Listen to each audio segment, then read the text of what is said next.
Alright. Okay. Alright, thanks. Alright, good evening everyone, or good morning, or whatever time it is for everyone. My name is Chessjerk, and I'll be running Zillion, for all you fans of the Red Photon Zillion anime from the late 80s. Will be a bit shorter run than other runs you've seen tonight, so should be around 25 minutes, hopefully less if everything goes well, but let me do a quick reset here to get started.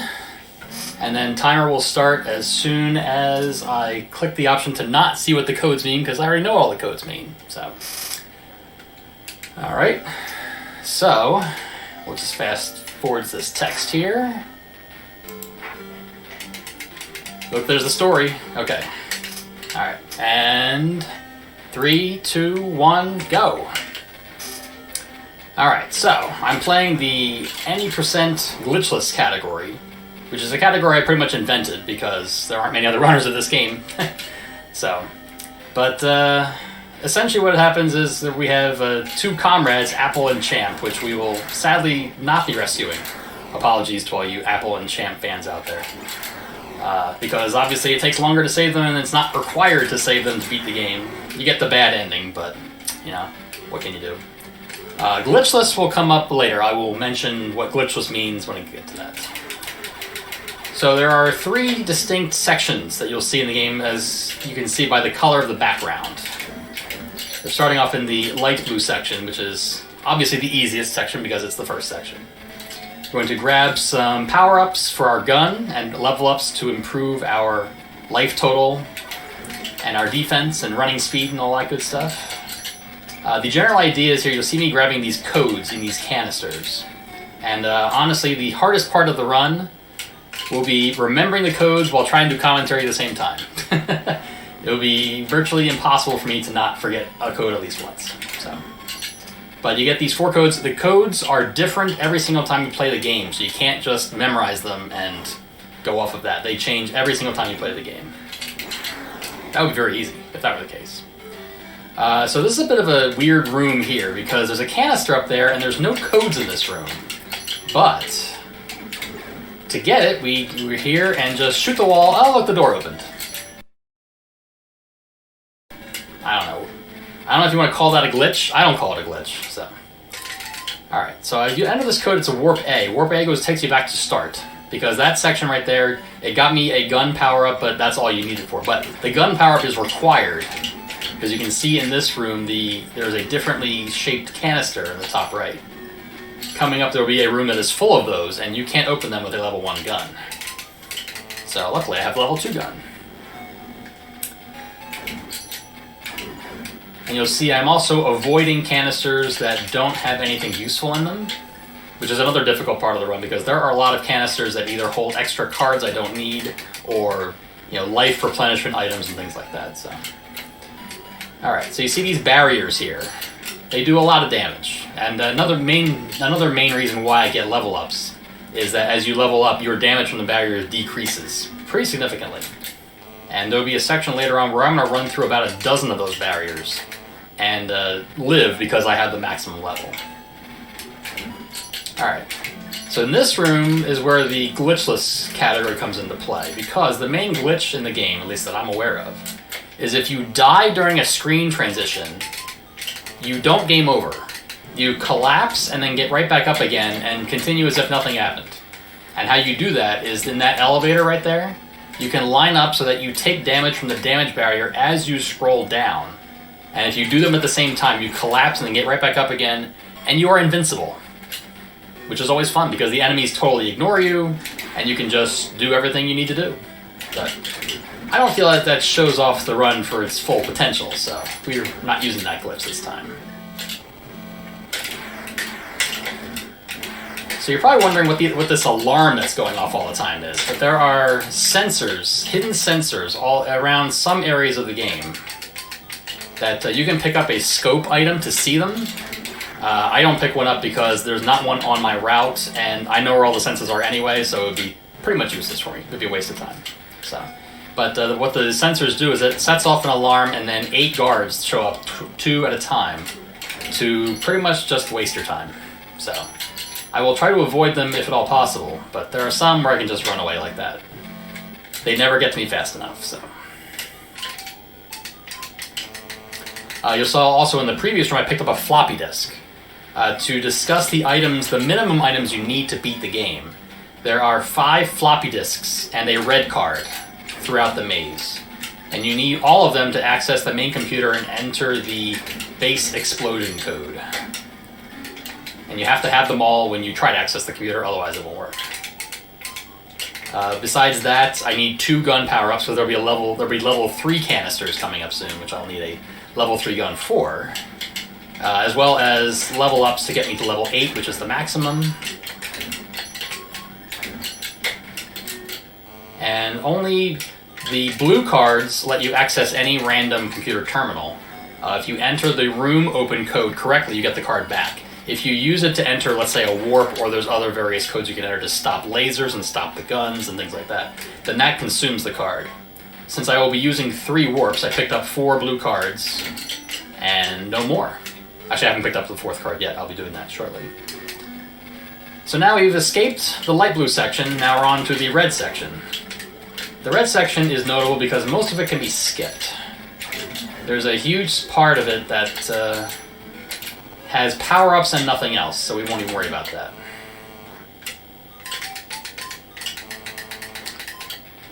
I will take one small diversion coming up in a few rooms here to get my 8th level up. You don't see my level, but I know by my life total. The level ups increase your life total by 20. Your maximum life, that is. And once I get to 840 health, I know I'm at maximum level.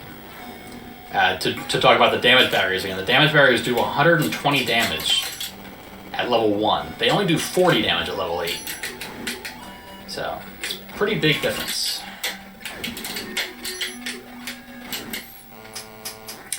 Another thing I should have mentioned is that these codes at the bottom. 10-year-old me who first played this game thought, ooh, look at these codes, they all have funny pictures. I will name them what they look like so that I can remember them. And it wasn't until about maybe a year or 2 ago that somebody pointed out, hey, don't they look like numbers mirrored on themselves? Like the M is a 1 front and back, and then the heart is a 2 front and back, etc. That blew my mind. I had no idea. So that would have helped me a lot, I think, but I still call them by what they look like. Now you'll see there's a level 3 canister in that room. I don't have a level 3 gun yet. It has a floppy in it, so we'll be coming back for that. There is no possible way for me to have a level 3 gun at this point. Shoot, please, JJ. Thank you. Alright, so you'll see me skipping a lot of paths, obviously, that I don't need. The path to save Apple is up from this room. And it's a shame that she's only 2 rooms out of the way, but it takes time to save her, so. You also see I just blasted my way through that wall. That is an intended mechanic. There are some walls that have hidden items behind them, or hidden paths like that you either shoot high or low. And then it's not the same amount of shots every time either, but you just keep shooting until it opens. The jumping mechanic is also weird because you saw me hit the ceiling a few times. Like sometimes that happens and sometimes it doesn't. I don't know why. It's very, very strange. So I took 2 extra barrier hits, but it should be fine. As long as I don't do it again. Because that won't happen. Knock on wood. See that? No problem. The issue with jumping is that if you do a full jump, you'll slam your head into the ceiling and not go very far. So you have to do enough of a jump, but not a full jump. So I just did it again right there. It's very, very tricky. But luckily, the level ups, even if you get to maximum level, the level ups, any further level ups you pick up past level 8 will just refill your health. And that's very, very, very useful for obvious reasons. So you might be wondering, why am I going to this dead end right here? What could possibly be very important in this dead end? Oh look, it's a gun power-up, and a level up, and a floppy. Amazing. All required items. But how am I going to get back? Well, let's try this code. Warp B? Oh look, I'm back at the last elevator. And then look, I'm right back near the previous floppy I had to skip. Amazing. So the good thing about the level 3 gun, which I'm using now, is that I can shoot kneeling soldiers without having to duck myself. So that's kind of nice. You can also shoot these mines that I'm having trouble jumping over. If you kneel and shoot them, then they explode, which you can't do with a level 2 gun. So, very important. And obviously having I got 3 out of 5 floppies, so... Oh, that was weird. I just went right through that laser bullet. Hitboxes, how do they work? Alright. And we're done with the red section. So we get this long elevator shaft here. But if you jump a few times and move the elevator up, then we can just take a break. And we hope JJ's boots are good enough to survive this fall. Allows me to take a drink. So, how's it going, chat? Doing good? Enjoying the run so far? Oh, there we go. Okay. So, we were going in the last section, the dark blue section, which is the most convoluted section by far. Because, strangely enough, the path to the end is at the beginning of the section. But you have to unlock everything and find the floppies first, so... We're going to go deep into the maze. And then come back to here. Alright, now this room has sensors all over it. And I just hit one. I did not mean to do that. I didn't mean to do that. I didn't do it. Oh well. Ah, okay. They're very sensitive, the sensors. If you just look at them funny, they seem to go off.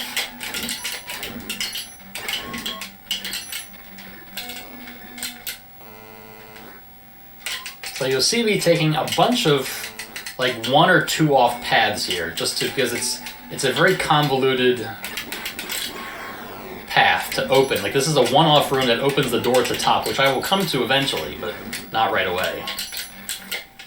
But you have to do it, otherwise you're just going to take forever and get lost in the maze. Our other companion, Champ, is also in here, but I will be skipping, obviously, opening his path and saving him, so apologies to any Champ fans out there. Your comrades do have additional abilities that JJ does not. Apple can jump very high, and Champ starts with a level 3 gun and more health, but you know, it's obviously not required for the run, so if I were to ever do a good ending run, then I would be saving them.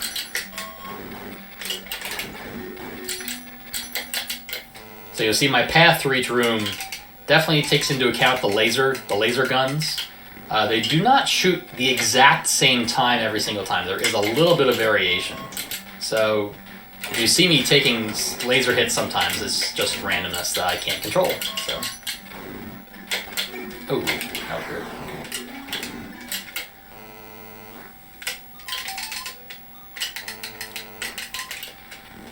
Alright, so far so good on remembering codes. Not out of the woods yet. See, that guard just shot immediately after coming down. And now we're into the next section. And you'll see sometimes if I aim my shot right, I can open 2 canisters at the same time. It's a very precise shot that I get most of the time, but not all the time. Which obviously does save time. Obviously, also, I try to shoot while in the air as much as possible, because you don't lose momentum. And obviously, if you shoot while standing, then you're going to stop running as you try to shoot. That little bread icon there is 40 health.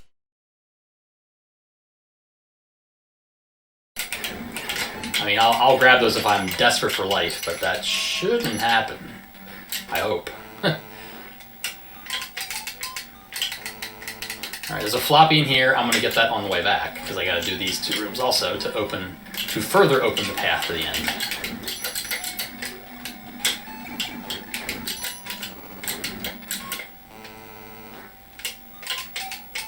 There is a glitch I've discovered in this next room where if you get shot by a gun and read a container at the same time, it freezes the game. So you see me take an intentional hit right there to prevent that from happening. Because if it does happen, you have to leave and come back to continue. Because you obviously can't do anything if that happens. So at least it's not a full soft lock, which is nice.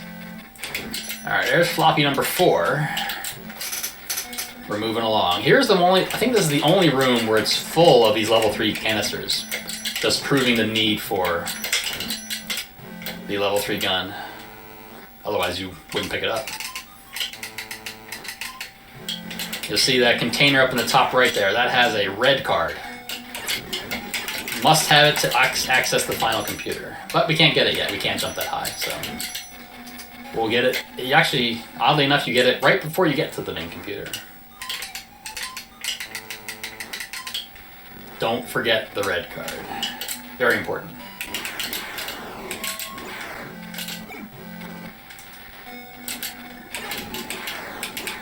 Alright, so the path up there goes towards Champ, so we're going to pass by that. Oh, I missed that jump. Dang. Okay. Unfortunate. That's a tough jump to make. That's pretty precise. It's nice when you get it. Not a big problem if you don't.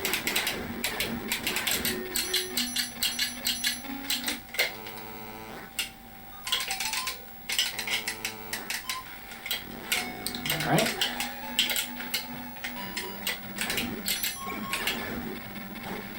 Ooh, just missed that gun.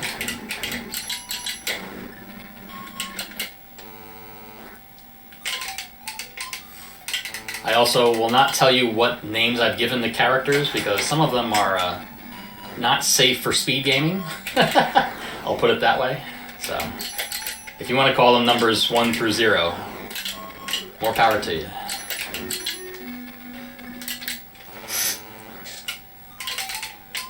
Alright, so the path to the right here further opens the path to Champ. Not going that way. We're just going this way. Ooh. Almost dodged it. Yeah, okay. I get hit by the right gun there. If I get hit by the other gun, it would have knocked me all the way back down to the bottom. That would have been bad.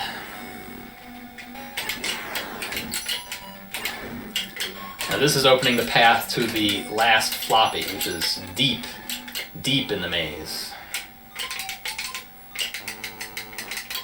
And the path, I mean, Champ is one screen to the right, although you have to get to his room from the other side, so I could show you how he's encased in carbonite, but that would cost time. We don't have time for that. We're doing a speed run here. Come on. All right. So that fully unlocks the path to the last floppy. Now we got to backtrack a little bit. Ooh. Nice dodge there.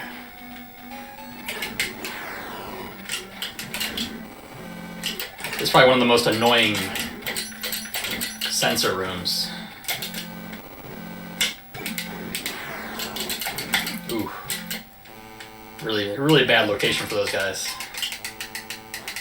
All while trying to remember the code at the same time. Impossible, I tell you. Impossible. Oh. I opened the right canister, but took the level up at the same time, so it didn't open. That's too funny. Ooh, hitboxes, please. How do hitboxes work? I have no idea. That shot went right through me.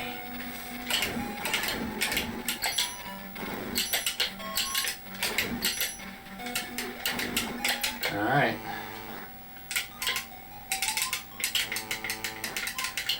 There's the last door for the floppy, which is all the way up here.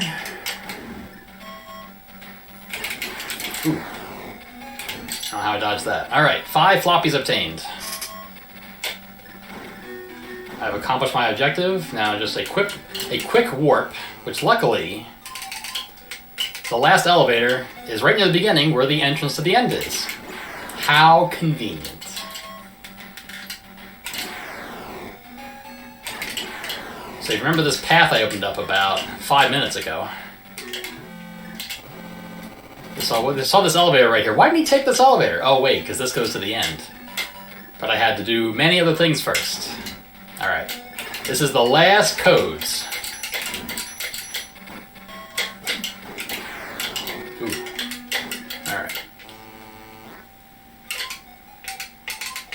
I did it, chat. I didn't mess up a code. Yes. Alright. Got a long horizontal path with randomly spawning guards. You'll see me duck every single time I see one because, again, whether or not they shoot me as they spawn is totally random. Sometimes they wait a full second to shoot.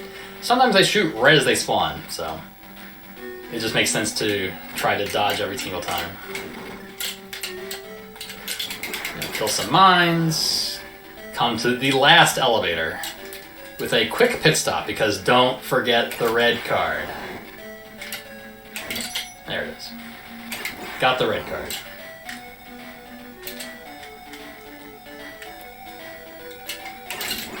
And then we have this big empty room. What could possibly be in this room?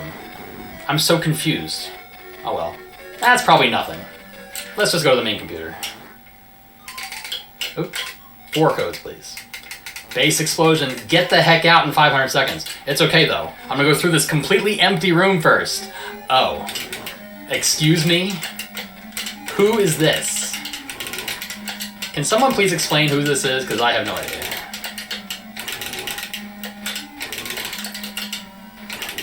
That was a really slow kill, too. Sometimes if the boss doesn't move and just shoots and then shoots and then shoots, you can kill him at least 5 seconds faster than that, but what are you going to do? Alright, so, base explosion is set, the final boss is defeated, all the sensors are gone, all the computers are inoperable. It does not open any actual doors you haven't opened, so you can get yourself stuck if you go the wrong way back, which is annoying if you don't know where you're going. But obviously the developers had enough foresight to say, hey, we better turn the computers off, otherwise the player could just enter the warp A code, warp back to start, and then get out in 5 seconds. So, at least you can't do that. But luckily, it does open up these paths that you have to shoot open. It opens all of those, but it doesn't open doors. I don't know. I don't understand. But now we get to enjoy the music, which has been constantly interrupted by gunfire and computer access, so I guess while I do this, I will give some shout-outs to the other players in the Anime Speedrun Festival. I wish good luck to all the other runners the next 2 days, to DBK and all the other admins for inviting me to this. Since I'm not really known for anime, I just happen to speedrun an anime game, go figure, but it's been a pleasure to be here on this first night. I'm sure everything will go well, and obviously, please donate if you can. The great charity we're trying to raise money for.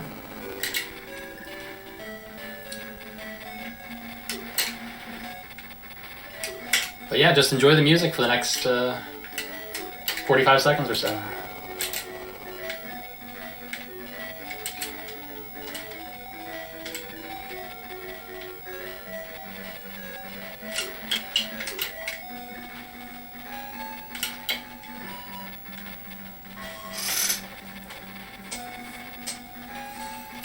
Now, one point of note here I will point out is that in my old world record from about 10, 12 years ago, I did everything perfectly up to about this point coming up in this room, and messed up this jump 3 times right here.